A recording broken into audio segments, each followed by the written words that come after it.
Hey folks, good morning. James Azar here with the CyberHub Podcast for your daily Practitioner Brief. I hope you're having a great week. Hump Day, we're just right there getting started. Today's October 21st. And before I get started, make sure you subscribe to our podcast right now. If you're watching us on YouTube, hit subscribe and help us monetize our channel. We're so very close. And if you're listening and you can go to YouTube and subscribe right now, you would be a godsend. And I would really appreciate it. CyberHubPodcast.com. You can find all of our stories with all the links, all the information, everything I talk about here in a lot more detail. I try to get this done in under 5 minutes. This week I failed miserably because there's so much to talk about. Today is no different.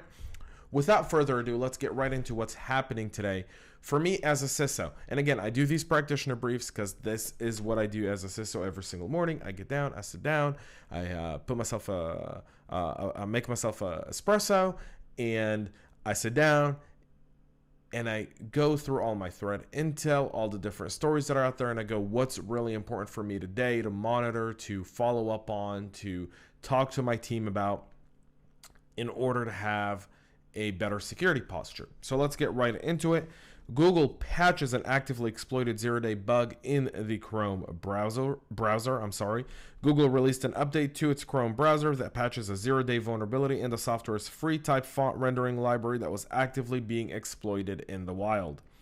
Security researcher Sergey Glazunov of Google's Project Zero discovered the bug, which is classified as a type of memory corruption flaw called a heap buffer overflow in free type.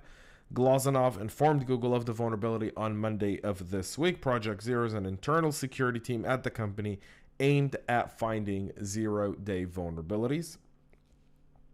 By Tuesday, Google already had released a stable channel update, Chrome version 86.0.4240.1111, that deploys 5 security fixes for Windows, Mac, and Linux.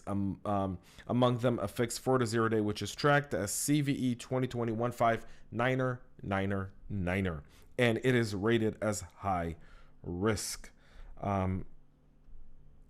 The fix is also available in today's stable release of FreeType 2.10.4, and you can find it there as well. Several other high-risk vulnerabilities that are being tracked at the moment are CVE 2020-16000, CVE 2020-16001, and CVE 2020-16003. All are part of the patch released by Google Chrome over yesterday. We'll go to our second story of the day, where Adobe fixes 16 critical code execution bugs across its entire portfolio. Adobe released 18 out-of-band security patches in 10 different software packages, including fixes for critical vulnerabilities that stretch across its entire product suite, with Adobe Illustrator hit the hardest. There are 16 critical bugs, all of which allow arbitrary code execution in the context of the current user. They affect Illustrator, Animate, Adobe After Effects, Photoshop, Premiere Pro, Media Encoder, InDesign, and Creative Cloud desktop application. Adobe also patched 2 important rated issues in Dreamweaver and the Marketo Sales Insight Salesforce package. Many of the issues concern uncontrolled search path elements, but there are also out-of-bounds problems, memory corruption issues, and a cross-site scripting bug. Illustrators itself contained 7 different bugs affecting Illustrator 2020 for Windows, 24.2, and earlier versions. Again, out of bound, almost every organization I know uses Adobe in some capacity. Getting the automatic updates on your Adobe is critical because the people who use Adobe aren't exactly known for their security hygiene. And so getting this done, a lot more detail is available, including all the CVEs, everything around these, and you can get that done there. For our final story of the day, and this is the headline, the NSA top 25 vulnerabilities. The NSA issues the top 25 vulnerabilities, abused by Chinese hackers. The U.S. National Security Agency is warning that Chinese state-sponsored hackers exploit 25 different vulnerabilities in attacks against U.S. organizations and interests. In an advisory issued yesterday, the NSA said that it is aware of targeted attacks by Chinese state-sponsored hackers against the national security systems, the U.S. Defense Industrial Base, the DoD, information networks, and much, much more. Director Ann Neuberger said, "We hear loud and clear that it can be hard to prioritize patching and mitigation efforts. However, we hope that by highlighting the vulnerabilities that China's actively using to compromise systems, cybersecurity professionals will gain actionable information to prioritize efforts and secure their systems," according to Director Neuberger. So let's get right into the exploits that the Chinese hackers are using. There's 25 of them, so I'm going to try to go real fast. You can find them all on our website at cyberhubpodcast.com. You can get it all there. So here we go. Exploiting secure remote access. They're using the Pulse Secure VPN vulnerability, the F5 Big IP vulnerability, the Citrix Application Delivery Controller, the ADC, the Citrix ADC Citrix Gateway, the WAN OP vulnerability, the other WAN OP vulnerability, the Citrix ADC Citrix Gateway, again, another one of those vulnerabilities in the Windows Bluekeep Remote Desktop Service vulnerability.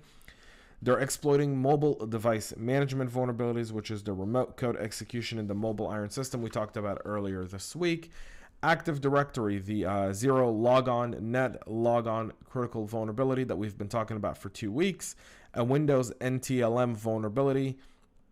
Public-facing servers, the Windows DNS server, SIG Red vulnerability, and Exim Mail server vulnerability, and Adobe Cloud Fusion 14 vulnerability.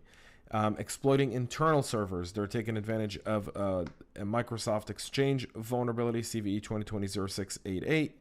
The WLS security component, an Oracle WebLogic 15 server. This one's from 2015, folks. Like, this is CVE 20154852. That's crazy that they're still taking advantage of this vulnerability. Lets you know just how big of a challenge really patch management and vulnerability management is for so many organizations. The vulnerability that exists in Oracle Coherence product of Oracle Fusion middleware, a server-side template injection that's CVE 2019-33906. CVE 2019-11580, attackers who can send requests to an Altisan crowd. Altisan are the creators of Jira. CVE 2020-10189er, the Zoho Manage Engine 18 Desktop Central vulnerability, and the CVE 2019-189er35, a vulnerability, and the Telerik 19 UI for ASP.NET Ajax as well. Exploiting exploit user work workstations for local privilege escalation, CVE 2020-0601, a Windows crypto API spoofing vulnerability, and CVE 2019-0803, an elevation of privilege vulnerability exists in Windows when the Windows 32K component fails to properly handle objects in memory. Exploiting network devices, the Semantic 22 messaging gateway, that's CVE 2017, folks, 6327. The Cisco CD PON that we talked about earlier this year, and the Draytech Vigor 24 devices. All of these are being used by China. These are the 25 most commonly used exploits by the Chinese Communist Party and their actors against U.S. interests within the business community and the national security community. That's it for our podcast here today, folks. I'll be back with so much more tomorrow to wrap up the week. I'll also have a summary of day 3 of the Tel Aviv University Cyber Week. Today's the last day. You can still get free passes. Go back, catch all the sessions that you've missed Monday, Tuesday, and today is the wrap up. So you can do that by just going to Tel Aviv University Cyber Week's website. The website's really complex, which is why I don't say. People have asked me. I've tagged it below in the description, or you can just Google it. Use CyberHub free, all lowercase, and get a free pass. That's it for us here today. That's it. I'm done. I'm going. 10 minutes, folks. 10 minutes. But the NSA story was really, really big, so I apologize. I'll be back with more tomorrow. Until then, thanks so much for tuning in. Stay healthy and stay cyber safe.